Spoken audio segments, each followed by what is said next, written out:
राज्यसभा सिर्फ बजट पर चर्चा कर सकती है। राज्यसभा जो है सिर्फ बजट पर चर्चा कर सकती है। इसके अनुदानों इसके अनुदानों की मांगों पर मतदान नहीं कर सकती। अनुदानों की मांगों पर मतदान नहीं कर सकती है। राष्ट्रीय आपातकाल समाप्त करने का संकल्प लोकसभा ही पारित करती है। राष्ट्रीय आपातकाल समाप्त करने का संकल्प लोकसभा ही पारित करती है। राज्यसभा अविश्वास प्रस्ताव पारित कर मंत्रिपरिषद को नहीं हटा सकती है, क्योंकि मंत्रिपरिषद का सामूहिक उत्तरदायित्व लोकसभा के प्रति होता है। लोकसभा के प्रति उत्तरदायित्व होता है। भारत का देशांतरीय विस्तार है। भारत का देशांतरीय विस्तार है। देशांतरीय विस्तार 68 डिग्री 7 मिनट पूरब से 97 डिग्री 25 मिनट पूरब की ओर। भारत का देशांतरीय विस्तार 68 डिग्री 7 मिनट पूर्वी देशांतर से 97 डिग्री 25 मिनट पूर्वी देशांतर तक विस्तृत है। भारत पूरी तरह से उत्तर पूर्वी गोलार्ध में स्थित है। यह 8 डिग्री 4 मिनट उत्तरी अक्षांश से 37 डिग्री 6 मिनट उत्तरी अक्षांश के बीच विस्तृत है। भारत का कुल क्षेत्रफल लगभग 32,87,263 वर्ग किलोमीटर है, जो विश्व के कुल भौगोलिक क्षेत्रफल का 2.4% है। भारत की आकृति लगभग चतुष्कोणीय है। इसका उत्तर से दक्षिण विस्तार 3214 किलोमीटर है, 3214 किलोमीटर तथा पूरब से पश्चिम विस्तार 2933 किलोमीटर। भारत के तट रेखा की कुल लंबाई 7516.6 किलोमीटर है। भारत की स्थलीय सीमा की लंबाई लगभग 15,200 किलोमीटर है। स्थलीय सीमा की लंबाई 15,200 किलोमीटर है। भारत का सबसे उत्तरी बिंदु इंदिरा कॉल लद्दाख में है। भारत का सबसे दक्षिणी बिंदु इंदिरा पॉइंट ग्रेट निकोबार में स्थित है। भारत का सबसे पश्चिमी बिंदु गुवाहाटी गुजरात में है और भारत के सबसे पूर्वी बिंदु किविथुन अरुणाचल प्रदेश में स्थित है। पराबैंगनी किरण से रक्षा करने वाली परत है। पराबैंगनी किरण से रक्षा करने वाली परत एस्ट्रोस्फीयर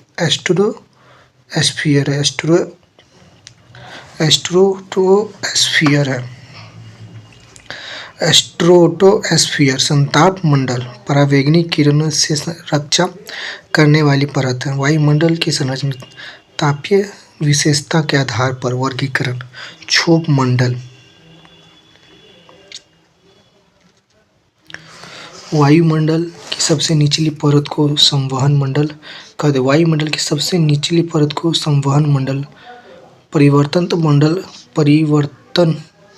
मंडल अथवा क्षोभ मंडल कहा जाता है। इसकी औसत ऊंचाई सतह से लगभग 13 किलोमीटर है। यह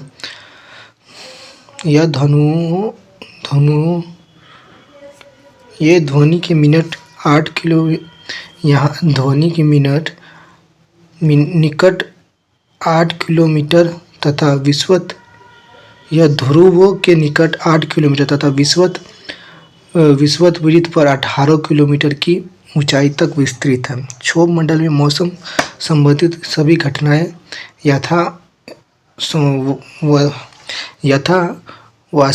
वशीकरण, संघन, वर्षा, कोहरा, बादल, त्वरित झंझा, चक्रवात आदि घटित होते हैं। इसमें प्रति 165 मीटर की ऊंचाई पर वायुमंडल का तापमान 1 डिग्री सेल्सियस की दर से घट जाता है। क्षोभ मंडल ताप मंडल से ट्रोपोपॉज द्वारा अलग होता है। क्षोभ मंडल ताप मंडल से ट्रोपोपॉज द्वारा अलग होता है। बहिर्मंडल और आयनमंडल 400 किलोमीटर की दूरी पे है और यह अलग होता है मेसोपोज के द्वारा। मध्यमंडल 80 किलोमीटर एस्ट्रोपोज के द्वारा तक संताप मंडल से अलग होता है। संताप मंडल 50 किलोमीटर और क्षोभ मंडल 0 से 18 किलोमीटर। संताप मंडल धरातल से इसकी लंबाई लगभग 50 किलोमीटर है। इस मंडल में किसी भी प्रकार की मौसमी परिघटना घटित नहीं होती है। इन्हीं दशाओं के कारण वायु उड़ान के लिए संताप मंडल की निचली सीमा आदर्श मानी जाती है। संताप मंडल की निचली सीमा आदर्श मानी जाती है। संताप मंडल में ओजोन परत स्थित है जो 15 से 35 किलोमीटर तक विस्तृत है। इस ओजोन परत द्वारा सौर्य परावैंगनिक विकिरण तरंगों का अवशोषण होता है। संताप मंडल मध्य मंडल से एस्ट्रोपोज द्वारा अलग होता है। एस्ट्रोपोज द्वारा अलग होता है। मध्य मंडल का विस्तार सागर तल से मध्य मंडल का विस्तार सागर तल से 50 से 80 किलोमीटर की ऊंचाई के मध्य है। मध्य मंडल आयन मंडल के मेसोपोज द्वारा अलग होता है। मध्य मंडल आयन मंडल से मेसोपोज द्वारा अलग होता है। आयन मंडल का विस्तार 80 से 400 किलोमीटर के मध्य है। आयन मंडल का विस्तार 80 से 400 किलोमीटर के मध्य है। कुछ स्रोतों में इसका विस्तार 640 किलोमीटर तक माना जाता है। आयन मंडल में आयनों अर्थात विद्युत अवशेषित कणों की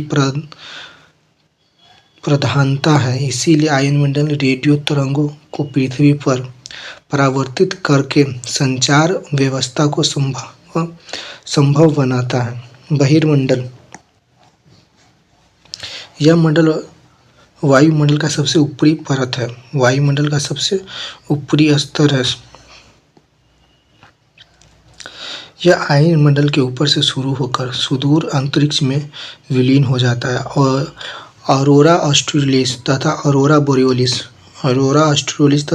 बोरियोलिस की जैसी परिघटनाएं आयन मंडल में घटित होती है, जो एक प्रकार की सौरिक तूफान से निष्कासित इलेक्ट्रॉन तरंग है। सीता माता की जयंती कब मनाई जाती है?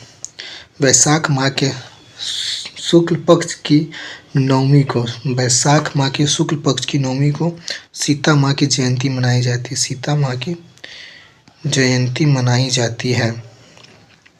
सीता माँ की जयंती वैशाख माह के शुक्ल पक्ष की नवमी को मनाई जाती है। हिंदू कैलेंडर के अनुसार सभी महीने के नाम चैत्र, वैशाख, ज्येष्ठ, आषाढ़, श्रावण, भाद्र, आश्विन, कार्तिक, माघ, पौष, माघ और फाल्गुन। चैत्र माह से हिंदू नववर्ष की शुरुआत होती है। सर्वाधिक ऊंचाई पर स्थित बादल क्या कहलाता है? पछाब बादल सर्वाधिक ऊंचाई पर स्थित बादल क्या कहलाती है? पछाब बादल कहलाती है। सर्वाधिक ऊंचाई पर स्थित बादल पछाब बादल कहलाता है। बादलों का वर्गीकरण औसत ऊंचाई के आधार पर बादलों के 3 मुख्य वर्गों तथा 10 उप वर्गों में बांटा गया है। उच्च बादल 6000 से 20000 मीटर तक के का है। पछाब बादल ये आसमान में सबसे अधिक ऊंचाई पर सफ़ेद रेशम की भांति कोमल व बिखरे बादल होते हैं।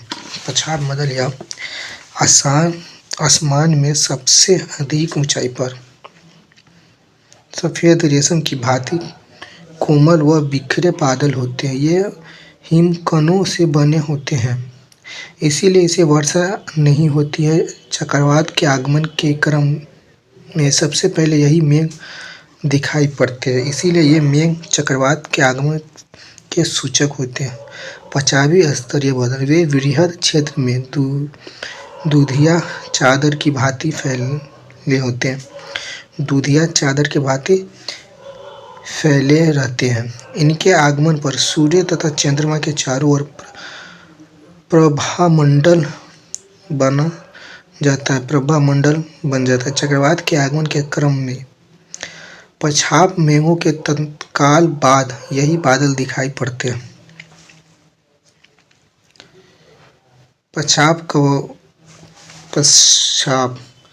कपासी बादल ये सफ़ेद रंग के छोटे छोटे गोले की भांति दिखाई पड़ते हैं तथा प्रायः समूह में या रहनुमा रूप में दिखाई पड़ते हैं।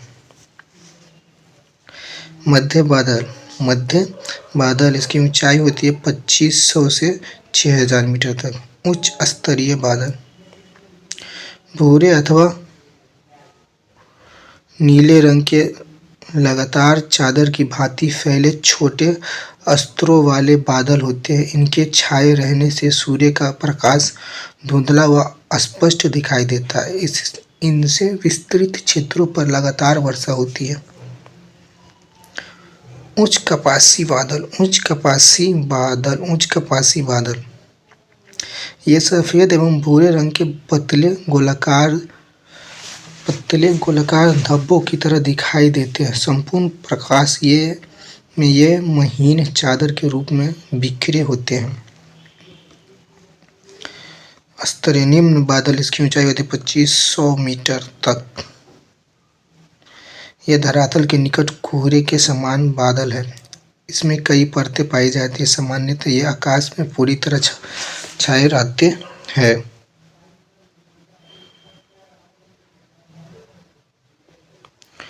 शीतोष्ण कटिबंधीय क्षेत्र में शीत ऋतु के दो विपरीत स्वभाव वाली वायु राशियों के मिलने से प्रायः इनकी निर्माण होता है। स्तरीय कपासी बादल यह हल्के भूरे या सफ़ेद रंग के गोलाकार धब्बों के रूप में मिलते हैं तथा ये जाड़े के मौसम में प्रायः संपूर्ण आसमान को ढक लेते हैं।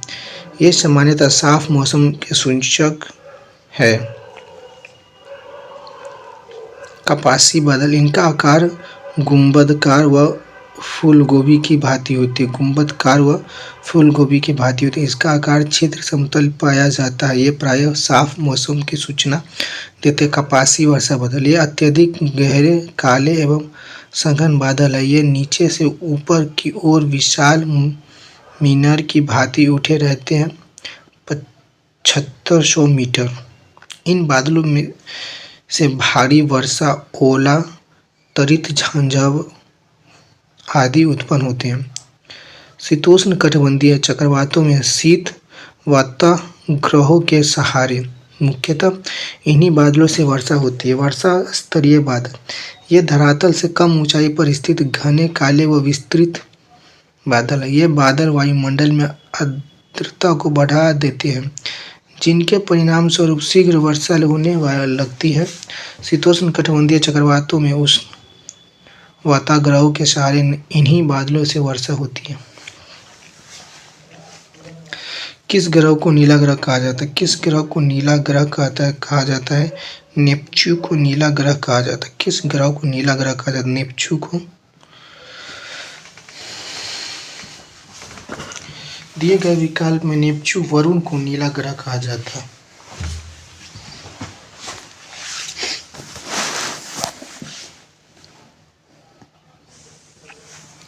वरुण ग्रह पर मौजूद मीथेन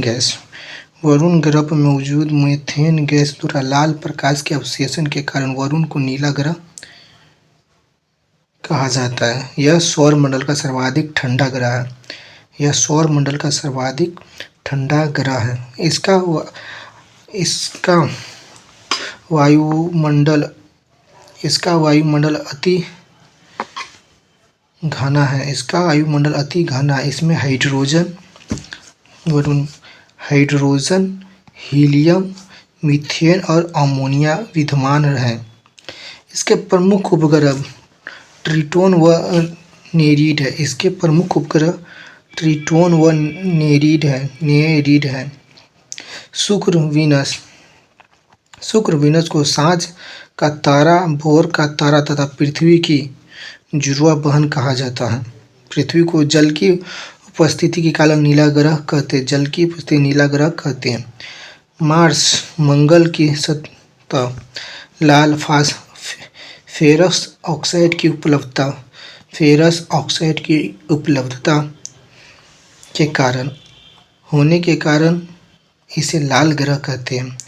शनि सैटर्न को गैसों का गोला एवं गैलेक्सी समान ग्रह कहा जाता है। गैसों का गोला एवं गैलेक्सी समान ग्रह कहा जाता है।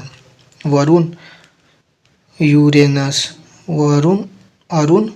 यूरेनस को लेटा हुआ ग्रह तथा हरा ग्रह कहा जाता है। लेटा हुआ ग्रह तथा हरा ग्रह कहा जाता है। किसने गति के नियमों का प्रतिपादन किया था? न्यूटन ने।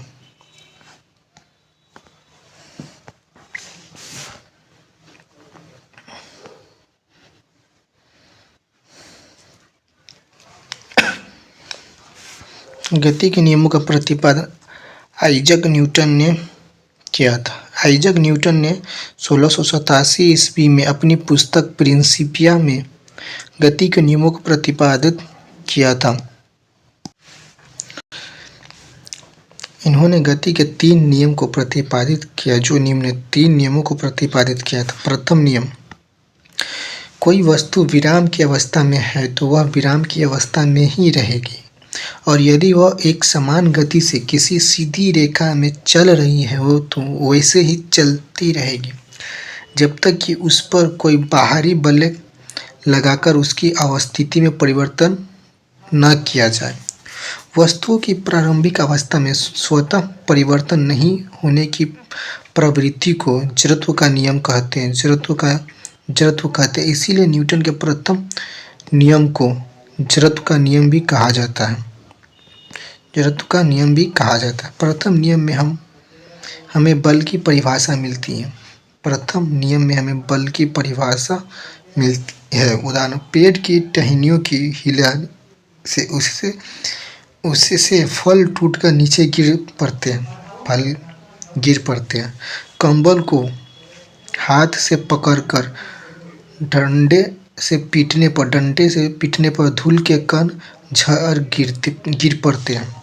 गोली मारने से कांच के गोल छेद हो जाते हैं, परंतु पत्थर मारने पर कांच टुकड़े टुकड़े हो जाते हैं। रुकी हुई गाड़ी के अचानक चल पड़ने पर उसमें बैठे यात्री पीछे की ओर झुक जाते हैं। चलती हुई गाड़ी के अचानक रुकने पर उसमें बैठे यात्री आगे की ओर झुक जाते हैं। द्वितीय नियम, किसी वस्तु पर आरोपित बल उस वस्तु के द्रव्यमान तथा बल की दिशा में उत्पन्न त्वरण के गुणनफल के बराबर होता है। गति के द्वितीय नियम से बल का व्यंजक प्राप्त होता है। गति के द्वितीय नियम से बल का व्यंजक प्राप्त होता है। F बराबर ma। वस्तु के संवेग में परिवर्तन की दर उस पर आरोपित बल के अनुक्रमानुपाती होती है तथा संवेग परिवर्तन आरोपित बल की दिशा में होता है। क्रिकेट खिलाड़ी तेजी से आती हुई गेंद को कैच करते समय अपने हाथों को गेंद के वेग की दिशा में गतिमान कर लेती है ताकि चोट कम लगे। समान वेग से आती हुई क्रिकेट गेंद एवं टेनिस गेंद में से टेनिस गेंद को कैच करना आसान है। गदा या मिट्टी के फर्श पर गिरने पर सीमेंट से बने फर्श पर गिरने की तुलना कम चोट लगता है। गाड़ियों में स्प्रिंग और शॉक एब्जॉर्ब लगाए जाते हैं ताकि झटका कम लगे। अधिक गहराई तक कील को गाड़ने के लिए भारी हथौड़े का उपयोग किया जाता है। तृतीय नियम, इस नियम के अनुसार प्रत्येक क्रिया के बराबर व विपरीत दिशा में प्रतिक्रिया होती है। विपरीत दिशा में।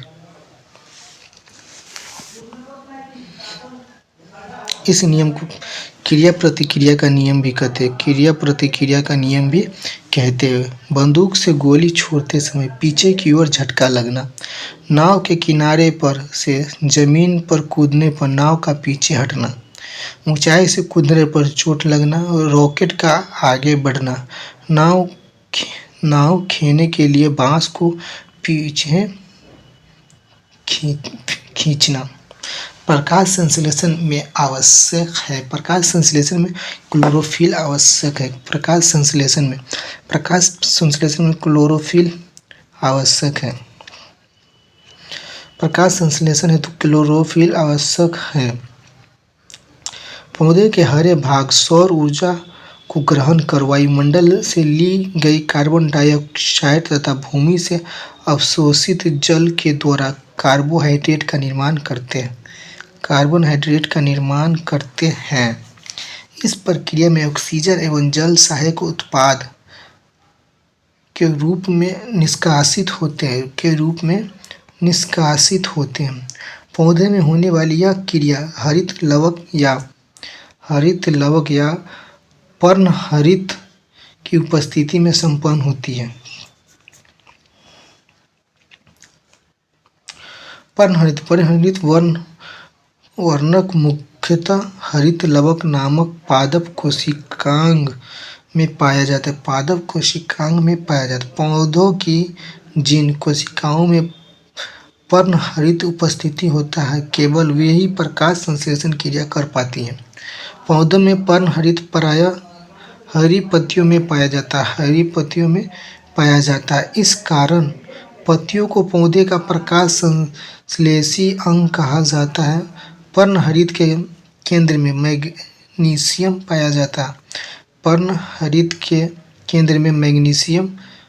पाया जाता है। प्रकाश संश्लेषण सिर्फ हरे पौधे एवं कुछ जीवाणुओं में घटित होने वाली क्रिया है। शैवाल और हाइड्रिलिया, जो प्रायः जल में मिलते हैं, का पूरा शरीर प्रकाश संश्लेषित होता है। प्राकृतिक सफाई कर्मी किसे कहा जाता है? प्राकृतिक सफाई कर्मी अपघटक को कहा जाता है। प्राकृतिक सफाई कर्मी किसे कहा जाता है? अपघटक को कहा जाता है। प्राकृतिक सफाई कर्मी किसे कहा जाता है? अपघटक को कहा जाता है। अपघटक को प्राकृतिक सफाई कर्मी कहा जाता है। अपघटक को प्राकृतिक सफाई कर्मी कहा जाता है। अपघटक पौधों तथा उपभोक्ता के मृत शरीर से अपना भोजन प्राप्त करने के साथ साथ जटिल कार्बनिक यौगिक को साधारण यौगिक में अपघटित करते हैं। इस कारण इसे प्राकृतिक सफाई कर्मी कहा जाता है। अपघटन वर्ग के अंतर्गत मुख्यतः जीवाणु व कवक आते हैं। अपघटक वर्ग के अंतर्गत मुख्यतः जीवाणु व कवक आते हैं।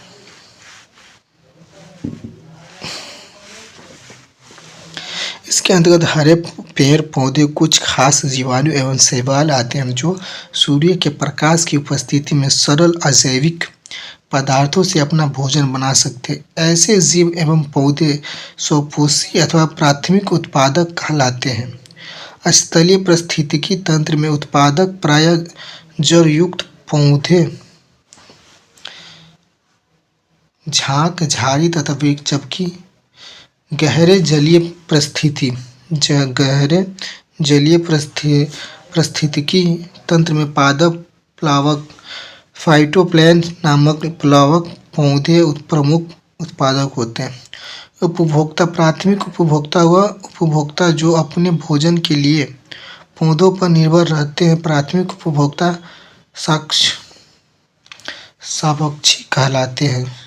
शाकभक्षी कहलाते हैं, जैसे बकरी, खरगोश, ऊंट। द्वितीय उपभोक्ता वह उपभोक्ता जो पोषण के लिए शाकभक्षी प्राणियों पर निर्भर रहते हैं, जैसे सांप, भेड़िया आदि। तृतीय उपभोक्ता वे उपभोक्ता जो प्राथमिक एवं द्वितीय उपभोक्ता को अपना आहार बनाते हैं, जैसे बाज, शेर, बाघ आदि। जैविक घटक और अजैविक घटक, उत्पादक उपभोक्ता और अपघटक है। भौतिक कारक, कार्बनिक कारक और कार्बनिक कारक, तापमान, आर्द्रता, प्रकाश, वायुमंडलीय दाब आदि। जल, वायुमंडलीय गैस, मिट्टी, खनिज आदि। प्रोटीन, कार्बोहाइड्रेट, वसा आदि। पंचायती राज व्यवस्था किस संविधान संशोधन में संबंधित है? पंचायती राज व्यवस्था किस संविधान संशोधन से संबंधित है?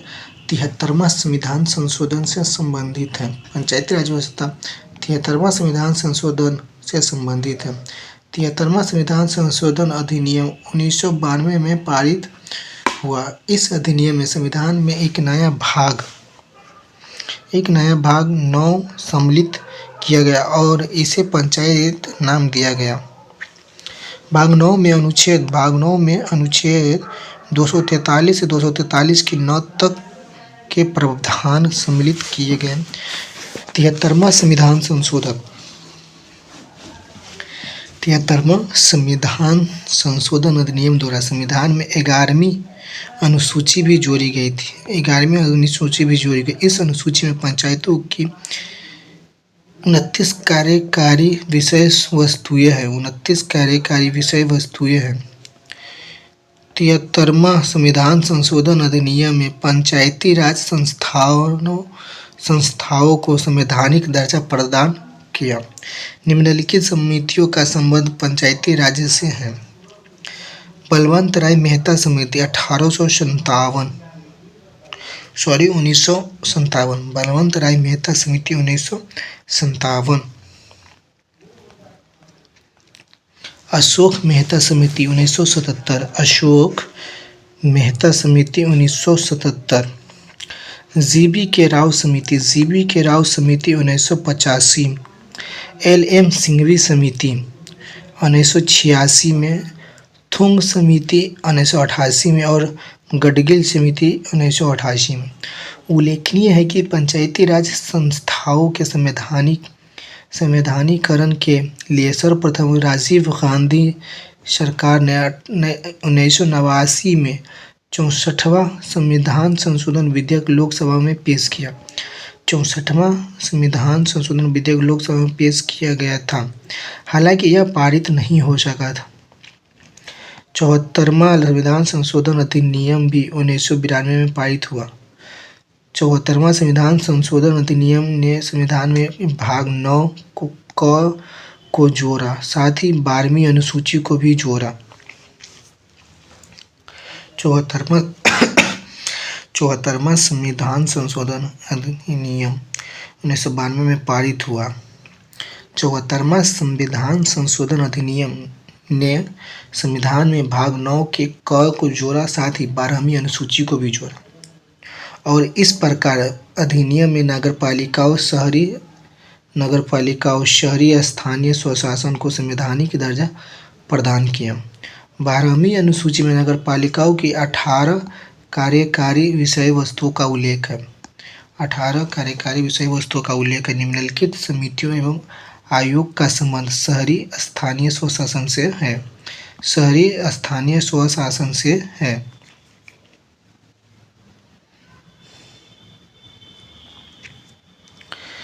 1949 से 51 तक स्थानीय वित्तीय 5 जांच समिति PK वाडाल, जॉन मथाई। करारोपण जांच आयोग, जॉन मथाई। 1953 से 54 ईस्वी तक। 1963 से 65 में नगर निगम कर्मचारियों के प्रशिक्षण पर गठित समिति, नूरुद्दीन अहमद। 1963 से 1966 ग्रामीण नगरीय संबंध समिति, AP जैन। 1963 में स्थानीय नगर निकायों के रफीक ज़कारिया। निकायों के वित्तीय साधनों के संवर्धन के लिए मंत्रियों की समिति। 1965 से 68 तक नगर निगम कर्मचारियों की कार्यदशाओं पर समिति, नगर समिति, BS मूर्ति। 1974 में नगर प्रशासन में बजटीय सुधार पर समिति, गिरिजापति मुखर्जी। 1982 में 1982 में स्थानीय नगर निकायों तथा नगर निगमों के गठन शक्तियों तथा कानूनों पर गठित अध्ययन दल के एन सहाय 1985 से 88 में नगरीकरण पर राष्ट्रीय आयोग CN कुरिया। उल्लेखनीय है कि 1989 में राजीव गांधी सरकार ने लोकसभा में 65वां संविधान संशोधन विधेयक पेश कर शहरी स्थानीय स्वशासन को संवैधानिक दर्जा प्रदान करने का प्रयास किया था। हालांकि विधेयक राज्यसभा में पारित नहीं हुआ और निरस्त हो गया। 44वें संविधान संशोधन द्वारा हटाया गया मौलिक अधिकार कौन सा था? संपत्ति का अधिकार था।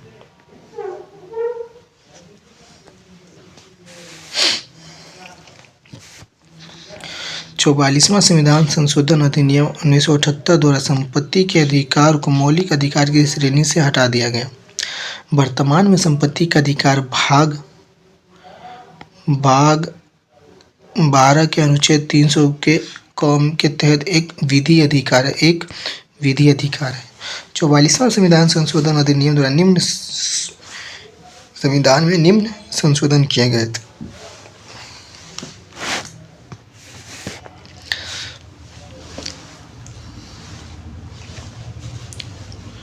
राष्ट्रपति को यह शक्ति दिया गया कि वह मंत्रिमंडल के कैबिनेट की सलाह को एक बार पुनर्विचार के लिए भेज सकता है। हालांकि पुनर्विचार के बाद कैबिनेट द्वारा दी गई सलाह राष्ट्रपति के लिए बाध्यकारी होगी। 2 था अध्यादेश जारी करने में राष्ट्रपति राज्यपाल एवं प्रशासक की संतुष्टि के उपबंध को समाप्त किया गया। 3 में कहा गया कि राष्ट्रीय आपात के संदर्भ में आंतरिक अशांति शब्द के स्थान पर सशस्त्र विद्रोह शब्द रखा गया। राष्ट्रपति के लिए यह व्यवस्था बनाई गई कि वह केवल कैबिनेट की लिखित सिफारिश पर ही आपातकाल घोषित कर सकती है। कैबिनेट के सिर्फ की लिखित सिफारिश पर ही आपातकाल घोषित कर सकता है। मूल अधिकारों की सूची से संपत्ति का अधिकार समाप्त किया गया और इसे केवल विधि अधिकार बनाया गया। अनुच्छेद 20 और 21 द्वारा प्रदत्त मूल अधिकारों को राष्ट्रीय आपातकाल में भी निलंबित नहीं किया जा सकता है। बर्फ क्या है? बर्फ एक आणविक ठोस है। बर्फ एक आणविक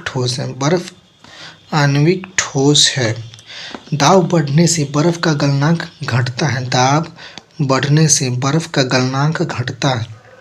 तथा आयतन बढ़ता है बर्फ में अशुद्धि मिलाने पर गलनांक कम हो सकता है। अशुद्धि मिलाने पर गलनांक कम होता है। बर्फ के गलन की गुप्त ऊष्मा का मान 80 कैलोरी प्रति ग्राम है। जब बर्फ समुद्र के पानी में तैरती है उसके आयतन का 1/10 भाग पानी के ऊपर रहता है, जबकि पानी भरे पात्र में बर्फ तैर रही होती है। तब बर्फ के पिघल जाने पर पात्र में पानी का तल अपरिवर्तित रहता है। जल का आयतन 0 डिग्री से 4 डिग्री सेल्सियस तक गर्म करने पर घटता है तथा 4 डिग्री से अधिक के बाद आयतन बढ़ता है। जल का घनत्व 4 डिग्री सेल्सियस पर सबसे अधिक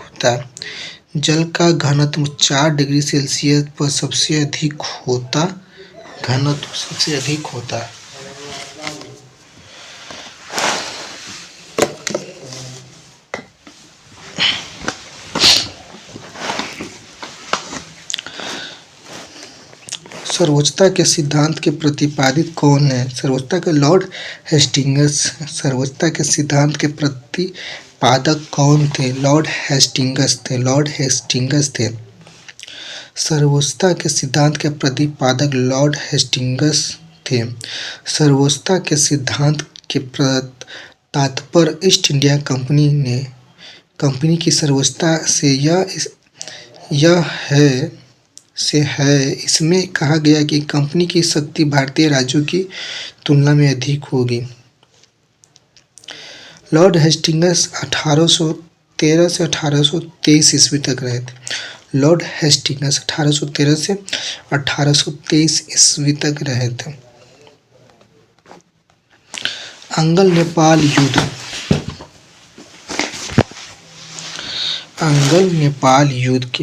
अंगल नेपाल युद्ध 1814 से 1816 ईस्वी तक। सुगौली की संधि हुई थी 1816 ईस्वी में। सुगौली की संधि के बाद हेस्टिंग्स को मार्क्वेस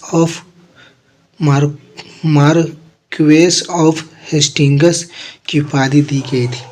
मार्क्वेस ऑफ हेस्टिंग्स की उपाधि दी गई।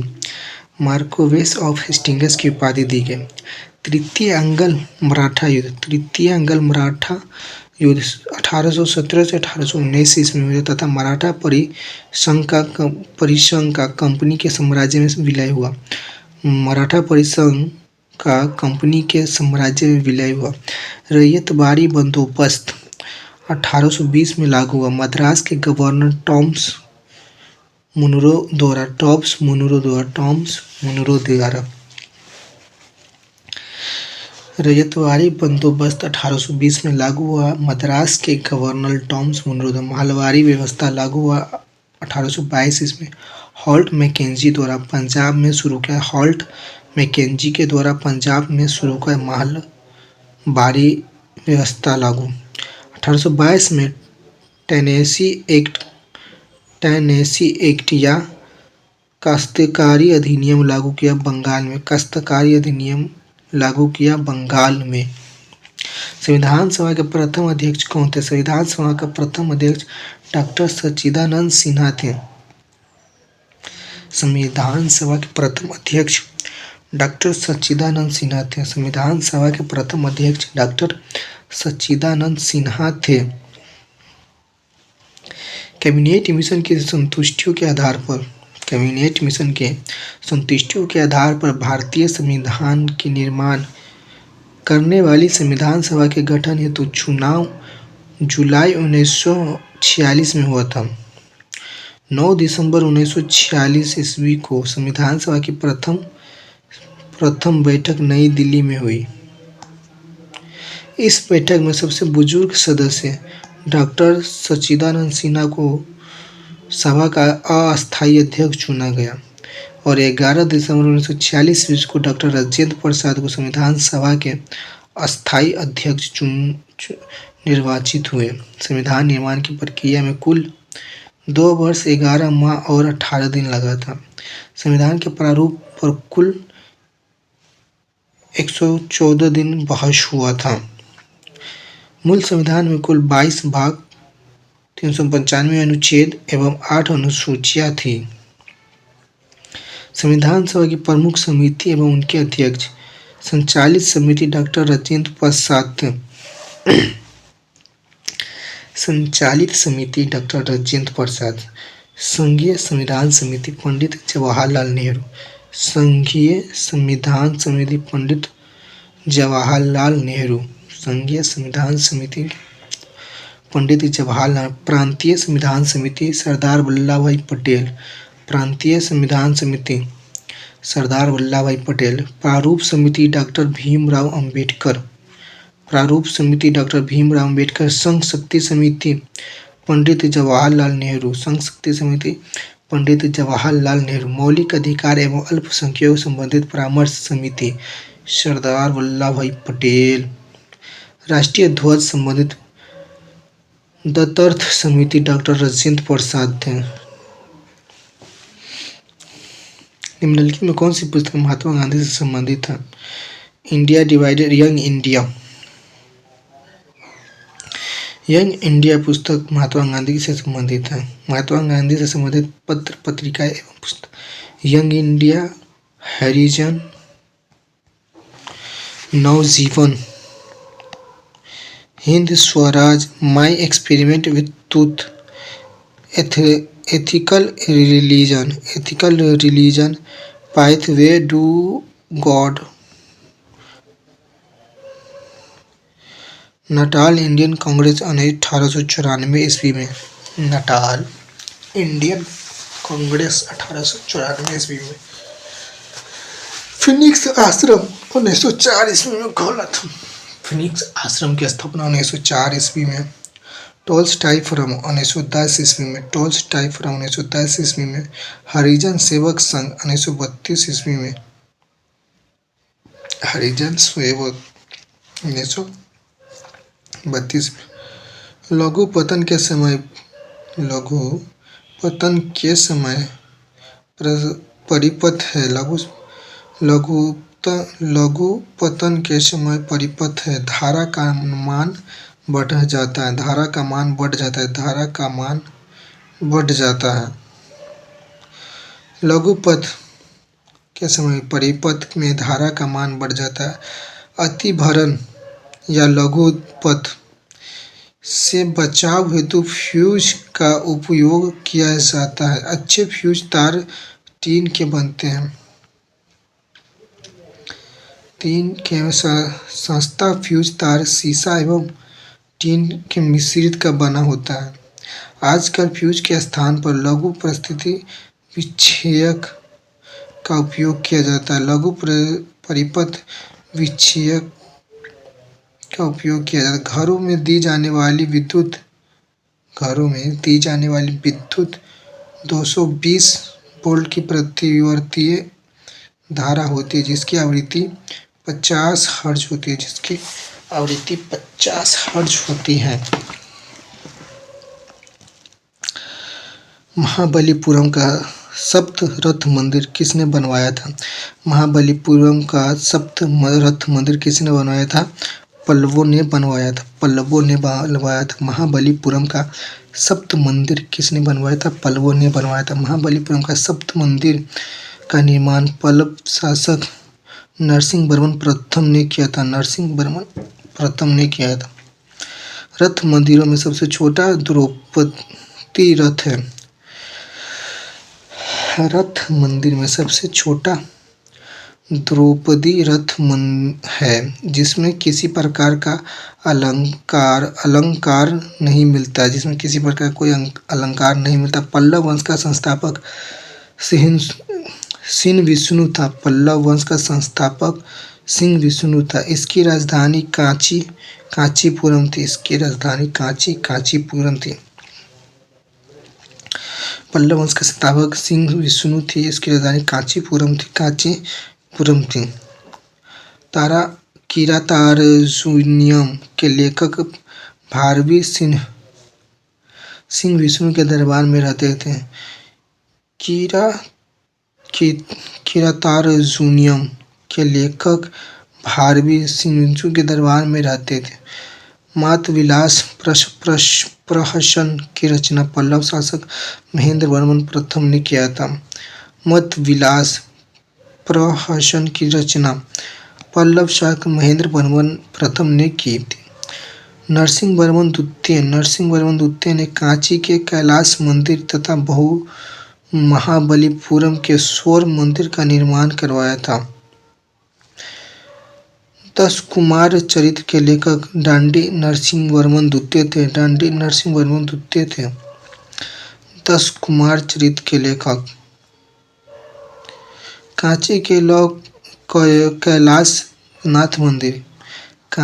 कैलाशनाथ मंदिर के निर्माण में द्रविड़ स्थापत्य कला की शुरुआत मानी जाती है।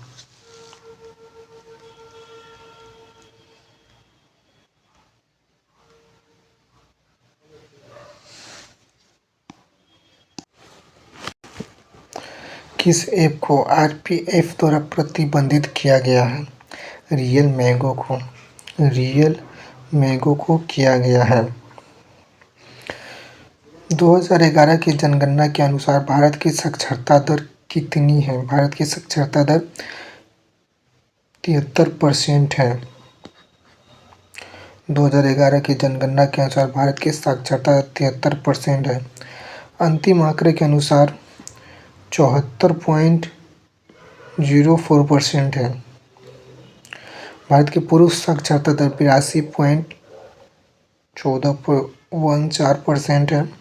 भारत की महिला साक्षरता दर 65.46% है।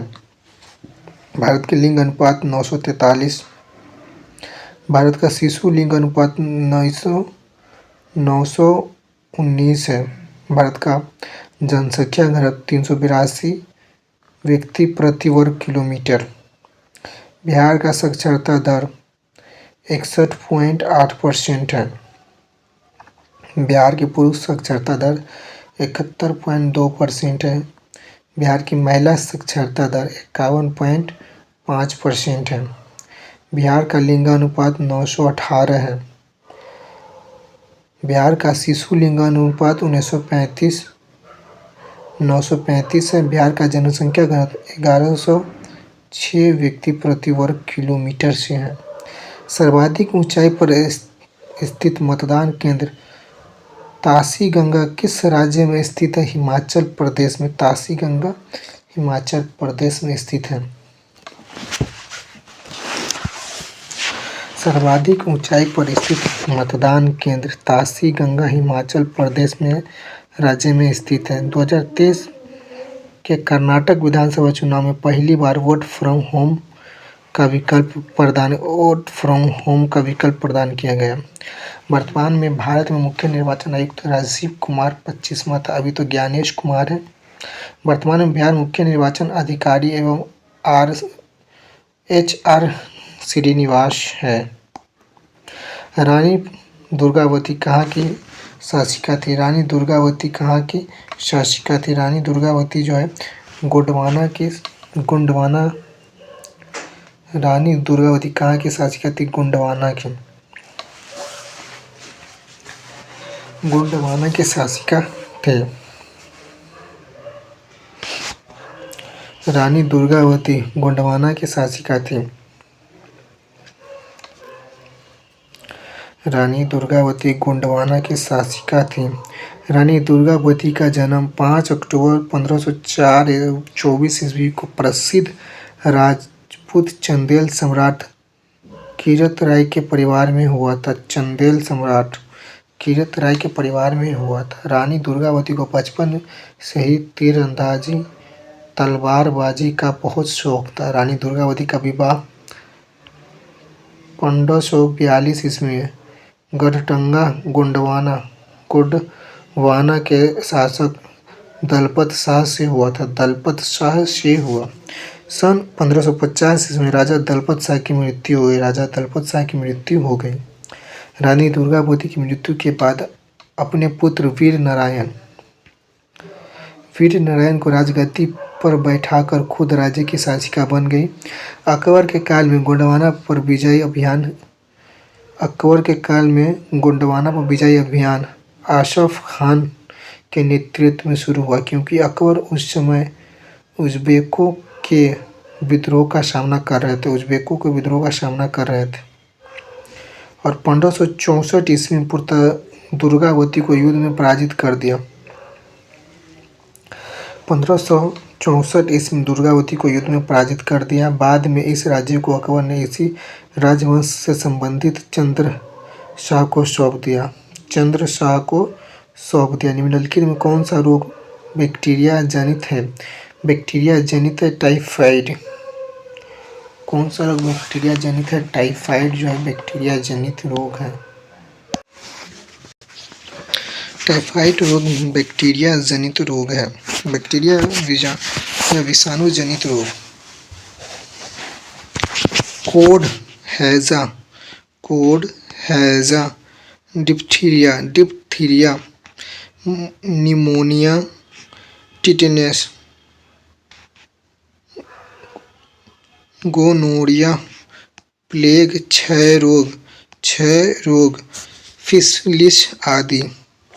विषाणु जनित रोग।